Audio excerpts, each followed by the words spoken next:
Welcome to NBA Now by Chat Sports. I am your host, Nic Rohloff, and we are talking a lot of NBA trade rumors today because Bleacher Report actually took a look at the 5 most likely players that could be traded in the next 6 months or so and labeled the best fit and the worst fit for each of them. And I wanted to run through them. And there are some big hitting names like Jimmy Butler, Brandon Ingram, and Julius Randle on today's show.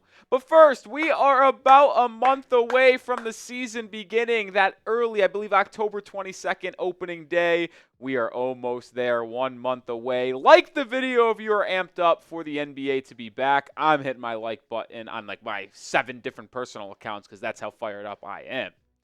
I will start with Jimmy Butler, the Miami Heat forward, who you wouldn't think would be on the trade block, and I don't think he is, but after not getting that contract extension this offseason that he desperately wants, there is a chance if the Heat struggle, they could deal Butler at the deadline if they don't feel like he is going to opt into his player option for next season, or they don't want to risk him for opting out and then leaving for absolutely nothing. Well, Bleacher Report's 2 fits for him in terms of best and worst is the best being Golden State and the worst being Brooklyn. I want to start actually with the bad here because I actually do agree with Bleacher Report in terms of the Nets being the worst fit for Jimmy Butler. It makes no sense. And I've talked about this in the past. Why would Jimmy want to sign with the Nets in free agency or be traded to the Brooklyn Nets? And I know there has been a couple reports out there that he's interested in them, the Nets are interested in Jimmy.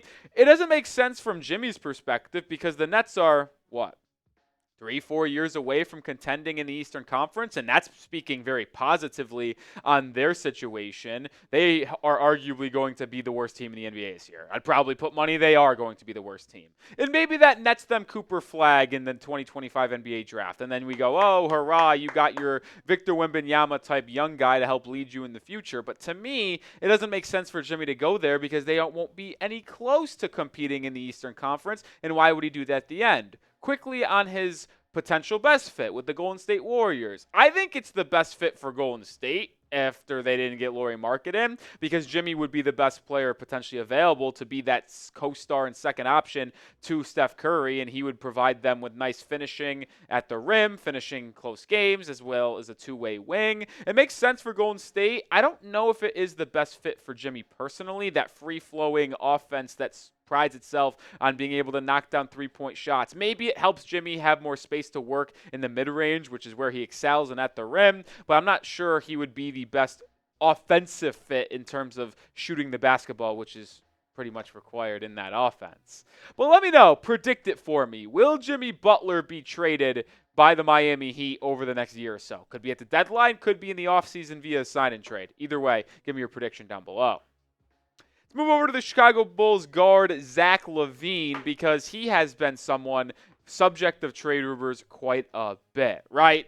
Chicago's been trying to deal him for quite a while now, and I found the 2 fits for him interesting. The best fit being the Los Angeles Clippers and the worst fit being Golden State. The reason why I find it interesting that they labeled the Clippers as the best and the Warriors are the worst. Well, think about how he would play on that team. He would be the second fiddle in the backcourt regardless, right? He's giving it up to Kawhi Leonard and James Harden in LA. With Golden State, he's giving it up to Steph Curry. I actually think, and this is where I'm going to disagree with Bleacher Report, that the Warriors would be a better fit for Zach LaVine because he would be able to be a part of that free-flowing offense that allows him to catch and shoot some from beyond the arc. Because he is, I think, one of the most underrated three-point shooters in the NBA. And sure, he had a tough year in the 25 games he played last season, but over the course of his career, he has been widely known as one of the best three-point shooters in the NBA. I mean, heck, he was in the three-point shooting contest a couple of years ago when he shot 42%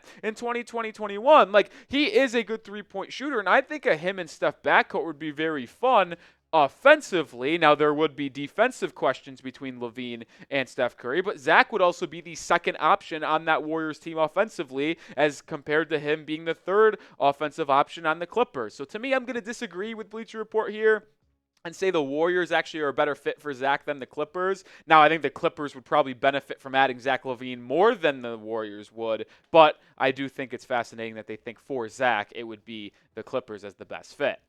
Let's move over to Brandon Ingram now, the forward from the Pelicans, who is searching for that massive contract extension, has yet to get it by the Pelicans. He's entering the final year of his deal. It's reported that he wants a 4-year, $200+ million contract. Don't know if that's going to be something he receives from the Pelicans or any other team. But Bleacher Report labeled the Miami Heat as the best fit and the Cleveland Cavaliers as the worst fit, which intrigues me on both ends of the spectrum because I actually think the Cavs are a really good fit for Brandon Ingram. I'm not saying the Heat aren't, but it is a little bit interesting. We're going to talk about the fit for Brandon Ingram here in just a second, but we are sponsored by Prize Picks, the #1 weighted play daily fantasy sports with more than 5 million active members playing on a daily basis. It's the easiest way to play. All you do is pick more or less on 2 to 6 player stat projections, and you can turn your hoops knowledge into serious cash. And unlike other apps, all you do is play the numbers on Prize Picks. You don't got to play anyone else. But you can also take your knowledge to the football streets if you'd like to. One Caleb Williams passing yards gets you 1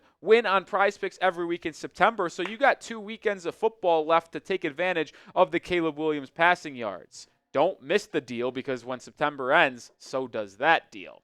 And I am taking advantage with a nice little entry of this football weekend coming up here. Got the more than a Caleb Williams half passing yard. Might be worried a little bit based on how he's played over the first 2 weeks of the season, but I'll take it. And I also go less than on Anthony Richardson passing yards. I think he's really had a tough time throwing the football over the first couple weeks of the year. But either way, all I got to do is get one correct, and I can double my cash because of that sweet deal from Prize Picks. Prize Picks puts their members first, so all withdrawals are fast, safe, and secure. When my picks hit, I can get my money in as quick as 15 minutes. I'm telling you, it's the easiest way to play daily fantasy sports. Get in on the action by downloading the Prize Picks app today and using code CLNS to get $50 instantly when you play $5. That's code CLNS on Prize Picks to get $50 instantly when you play $5. You don't even need to win to receive the $50 bonus. It's guaranteed. Prize Picks. Run your game. As we shift the conversation over to Brandon Ingram once again here, he is a bona fide scorer. There's no debating that. Ever since his days in Los Angeles before he was dealt to the New Orleans Pelicans in that Anthony Davis trade, he's always been someone that can get to his spots, whether it be in the mid-range, in the three-point area, and score the basketball, averaging 20 points per game in each of the last 4 seasons. The question and issue I have with Brandon Ingram is I don't think he can be a top 2 option on a championship contending team. And if you are a top 2 option, that's when you get paid 50+ mil. But if you were a third option or less, I ain't paying you 50 mil. I think he should be getting paid closer to the OG Anunoby contract that the New York Knicks gave him, where he's getting $42 to $44 million per season. But looking at the 2 fits for Brandon Ingram, I actually disagree once again with Bleacher Report because I think Cleveland's a great fit. You have Darius Garland. You have Donovan Mitchell. You have Evan Mobley. You have Jared Allen. But who's their 3? They going Max Strus? They going with the more recently re-signed Isaac Okoro? Like, what are they going to do at the 3? Brandon Ingram would fill that gap, be that connecting wing piece that the Cavaliers have been looking for, and I think it would be a good fit for everyone around him. I don't know how you'd be able to play off ball with Mitchell and Garland doing most of the damage, but you'd at least have a very tall, lengthy front court that can switch around defensively with Ingram, Allen, and Mobley with a strong backcourt. So to me, I don't understand why that is a bad fit according to Bleacher Report. And with Miami being the best fit, they definitely are a good fit for Ingram, but I don't think it's the best fit for him. I actually think Cleveland might be the best fit for BI, or maybe even those Golden State Warriors that we've talked about in the past. But Miami could absolutely use his talents, as they're always in the market for a better scorer. But make sure you are subscribed to the channel, because no matter what happens around the NBA, we will have you covered, even when we're in the midst of the offseason. We are close to the regular season getting underway, and that's when we'll ramp up our NBA coverage with more than just one video per week. So hit that sub button, lock us in here at Chat Sports. All right, let's move over to Jeremy Grant, as we got 2 more players to mention here. The Portland Trail Blazers forward could definitely be on the move this season. And if we had to talk about any of these 5 guys, Julius Randle is the 5th one coming up, spoiler alert. But I think Jeremy Grant's the more likely player to be traded out of any of these 5 because, 1, I think he might be the worst player, so it might be easier to deal him if you're Portland. And there has been registered interest in the past from other teams. Bleacher Report labeled the team that has registered the most interest, by the way, and the Los Angeles Lakers as the worst fit for Jeremy Grant and the best fit as the Memphis Grizzlies. I actually am intrigued by the Grizzlies fit because if they are truly going to a Jaren Jackson Jr. led center rotation, which is, I think, where they're heading. You could plug Jeremy Grant at the 4, and, well, now you have an interesting front court of Grant and Jaren Jackson Jr. when you have John Morant, Desmond Bane in that backcourt, and Marcus Smart coming off the bench. It's an intriguing team if you added Jeremy Grant to it. So I don't hate the fit there. The Lakers being labeled as a bad fit is, I don't know. I guess I believe it because, like, who is their starting center? Are they starting Anthony Davis this year? They've played LeBron at the 4 in the past. Are they going to put LeBron back at the 3 with a couple guards and have Jeremy Grant at the 4? Grant can, no doubt, shoot and score the basketball. But I also am skeptical of Jeremy Grant being a good basketball player in terms of winning culture, just due to the fact that, what do we call him? Mr. Not playing in April. Like, I don't think he's played in April over the past, 4 years because his team is just always out of it or he's injured. And I don't think he's played a meaningful basketball game since his days in OKC before the 2020 season. Like, this dude has been hopping around bad basketball teams ever since the 2020 season. And got to question if he even wants to win or he just wants to hop around and collect a paycheck. Either way, you do you, Jeremy Grant, Syracuse basketball legend. Shout out to Western New York. Who is the next player to be traded in the NBA? Now, it doesn't even have to be anyone we talked about on today's episode. Just let me know when we get not a Woj bomb anymore, maybe a Shams bomb. Shout out to Woj, too. Congrats to him on his retirement. Go Bonaventure. Also, another Western New York team. I'm from Rochester, if you didn't know. But let me know who's the next player to be traded. Give me that name down below. All right, we'll talk about Julius Randle to close out today's show here because he is someone that could be dealt. Now, Tom Thibodeau did also just come out and say that they might see Randle playing small ball center for New York this year for 10 to 15 minutes a game. But it also makes sense for Randle to be traded because you have Mitchell Robinson. You have Mikal Bridges, OG Anunoby, Dante DiVincenzo, Josh Hart, Jalen Brunson. You start to say, well, that's a really good roster, but which one of these guys gets squeezed out of the rotation? And I think it might be Julius Randle due to the fact he doesn't fit that scheme and system that New York runs in terms of sharing the ball, quick movement, Jalen Brunson, lead ball handler. Randle needs to have the ball in his hands to be a successful and impactful offensive player, and that just simply isn't going to happen with Brunson is your lead guard, and he continues to become a top 10, top 15 player in the entire NBA. Well, the top fits for Julius Randle was listed as the Charlotte Hornets, which, for the Hornets, why would you make that deal? But, I get it if you're Randle because you're going to be the second or third option to LaMelo Ball, Brandon Miller, and now you have these 3 guys that can score but doesn't play a lot of defense. You'd be a terrible defensive team. There's no getting that twisted.